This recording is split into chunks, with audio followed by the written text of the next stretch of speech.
ወላዲት አምላክ በዕለተ ዓርብ ያዘነችው ለቅሶ እንግዲህ ድንግል ማርያም እንደምናውቀው ክርስቶስን ስትወልድ አላማጠች።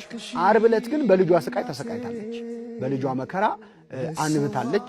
እያንዳንዱ ችንካር በክርስቶስ እጆቹ ሲገባ በሷ ልብ ውስጥ ሐዘን ይቸነከር ነበር። ባንቺም በነፍስሽ ሰይፍ ያልፋል የተባለችው ለዚህ ነው። ስለዚህ እመቤታችን ስቃይ በሚገባ ሐዘኗ ለሃ ማርያም የማርያም ለቅሶ ተብሎ በአባታችን በአባ ሕርያቆስ ድርሰት በሚገባ ተተንትኗል፣ ያነጻጽራል። የያዕቆብ ለቅሶ ዛሬ ታደሰች ይላል አባታችን አባ ሕርያቆስ። ያዕቆብ ልጁ ዮሴፍ ሲሞትበት አልቅሶ ነበር። ሞተ ብለው ልብስ አምጥተው ደም ነክረው ሲያሳዩት ወይኔ ልጅ ብሎ ቀሚሱን ይዞ አልቅሶ ነበር። ያዕቆብ ያለቀሰው ለቅሶ ዛሬ ታደሰች፣ ድንግል ማርያም ደገመችው ያን ለቅሶ። ግን ደግሞ የሷ ይብሳል ይላል። ያዕቆብ ልጁ ሲሞት አላየም፣ ዮሴፍ ሞተ አሉት እንጂ መሞቱን አላየም። ድንግል ማርያም ግን ሲሞት ሲገረፍ ቆማ አይታለች። ያዕቆብ ቢያንስ ልብሱን አምጥተው እንካ ብለው ሰጥተውታል።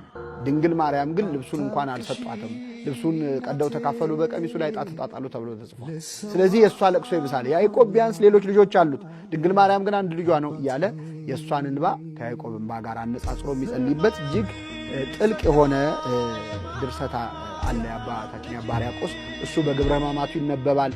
ስለ እያንዳንዱ ታሪክ ከተነበበ በኋላ ያንን እንድንዘከረው እንድንመሰጥበት ኮንቴምፕሌሽን የሚባለው ወደ ልባችን እንድናስገባው የሚያደርጉ ጸሎቶችና ማብራሪያዎች በዛው በግብረ ሕማማቱ በእውነት እንደው ልብ ብሎ ለሰማው እጅግ ቤተክርስቲያኒቱ ምን ያህል መጽሐፍ ቅዱስን እንደምትኖረው እንደምትመሰጥበት እንደምትራቀቅበት የሚያሳይ መጽሐፍ ነው ግብረ ሕማማት።